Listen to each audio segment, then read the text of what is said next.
નમસ્કાર, હું ચિરાગ TV9 ન્યૂઝમાં આપનું સ્વાગત છે। સૌથી પહેલા સમાચાર સુરતથી, જ્યાં જેલમાં બંધ નારાયણ સાંઈની હાઈકોર્ટમાં અરજી। બીમાર પિતા આસારામની સેવા માટે વચગાળાની જામીન માટે તેણે અરજી કરી છે। આસારામની તબિયત લથડતા હાલ જોધપુર એમ્સમાં તે ટ્રીટમેન્ટ લઈ રહ્યા છે। 80 વર્ષીય આસારામની તબિયત હાલમાં ગંભીર હોવાની પરિસ્થિતિ છે।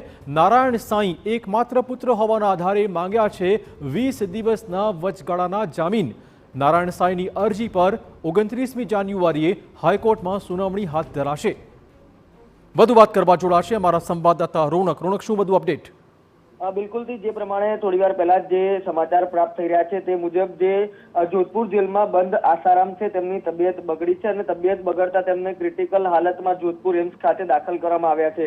આ જ કારણોસર જે તેમના પુત્ર છે નારાયણ સાંઈ, જેઓ પણ અનેક ગુનાઓ હેઠળ જે સુરતની જેલમાં સજા કાપી રહ્યા છે, તેમણે અત્યારે ગુજરાત હાઈકોર્ટમાં અરજી કરી છે। અરજીમાં દાદ માંગવામાં આવી છે કે તેમના પિતા આસારામ જોધપુર જેલમાંથી હોસ્પિટલ ખસેડવામાં આવ્યા છે અને તેમની હાલત અત્યારે ગંભીર છે।